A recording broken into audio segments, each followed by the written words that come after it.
desk. Thank you, Rivington. Good to see you up there casting the games.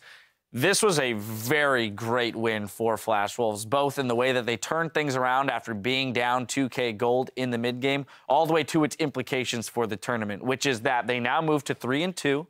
They're in position to even come out of the group in first place if they beat KOO Tigers in their next matchup, let alone they're safe to go against CLG in a tiebreak, at least, if CLG beats Pain and they lose to KOO. So a lot of implications here. Very important for Flash Wolves to have won this game.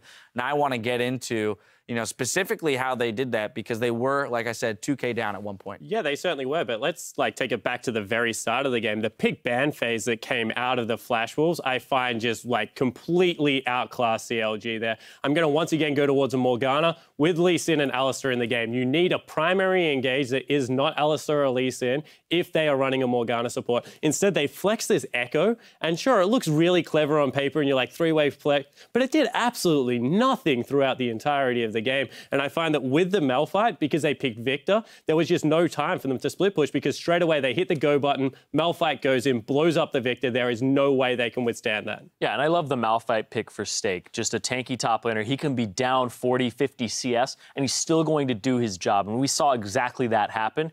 He was flashed away from a couple times, but he was still able to execute. All you need is 1, 2 people getting knocked up in those ultis, and you're still doing your job. All he needed to do was hit Victor. Yeah. Even blowing Victor's flash meant that the next team fight, he was going to win. Exactly. The one thing I can appreciate out of CLG is that the Flash Wolves were playing a very slow game for the previous matches what they had. So they go with, okay, let's take a lot of early dragons quickly so that we can build up a dragon lead. So I thought CLG, all right, we're just going to ride the dragon wave and take over. And the Flash Wolves was pretty slow on capitalizing on flashes in the laning phase. Karsa had a lot of opportunities to punish that Victor. It failed. It wasn't very clean. But once we got to introduce SwordArt into the mix, it just turned around. Let's talk about this guy for a moment, because they were 2K down, but where did things start turning around? When the bindings started landing. We saw chunk after chunk, death after death. Even if they weren't getting killed, they were being forced back.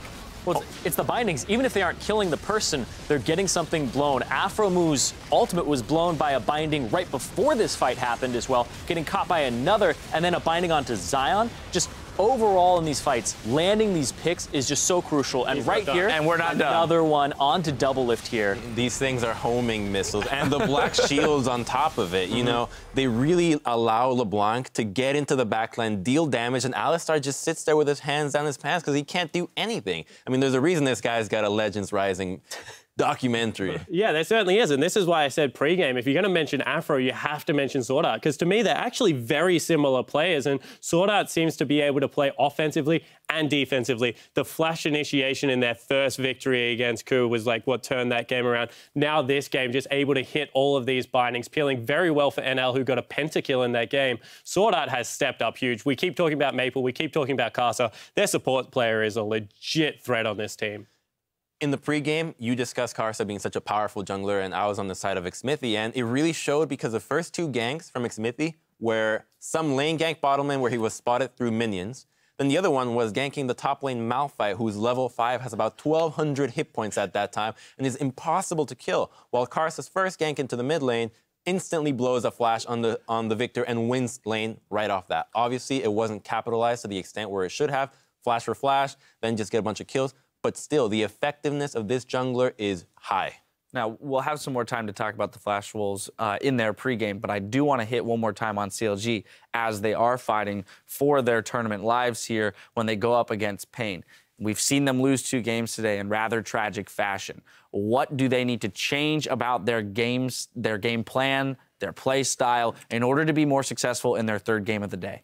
So they did what we were asking to do, right? They threw the switch up in there. They got a different top laner, AP top this time, tried to play a little bit different around the map. I think this time you just play ultra standard. You go Bruiser top lane, get Zion Spartan in a 1v1 where he is comfortable to carry and try and take Mylon on. I actually disagree because none of these guys have had outstanding performances to warrant themselves carrying. I think you just go with, let's play the TSM strat from the season, pick AP Cog and just sit there and wait for an hour-long game and just kind of win off that, because I don't see how this team playing in this fashion is going to beat anybody at this point. It's so tragic to see. All right, well. I don't know. I think you go pick on Mylon. I think he's the weaker link who's always aggressive, and you send Xmithy up top and you pick on him that way with a standard. Well, it's going to take 4 ganks for him to have. Well, they've got some time to figure it out for themselves what they feel is the best solution. Now, we're going to take a quick break while we patch up some minions, but meet us back here in just a few minutes for Coup Tigers versus the Flash Wolves. Stay tuned.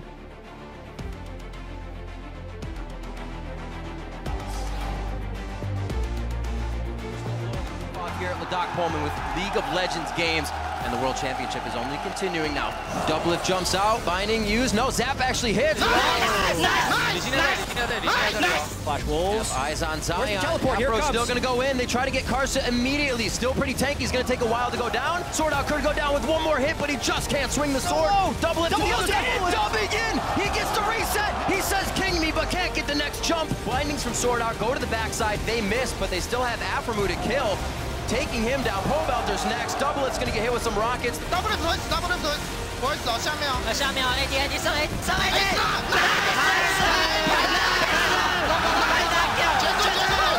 Counter Logic Gaming will fall to the Flash Wolves.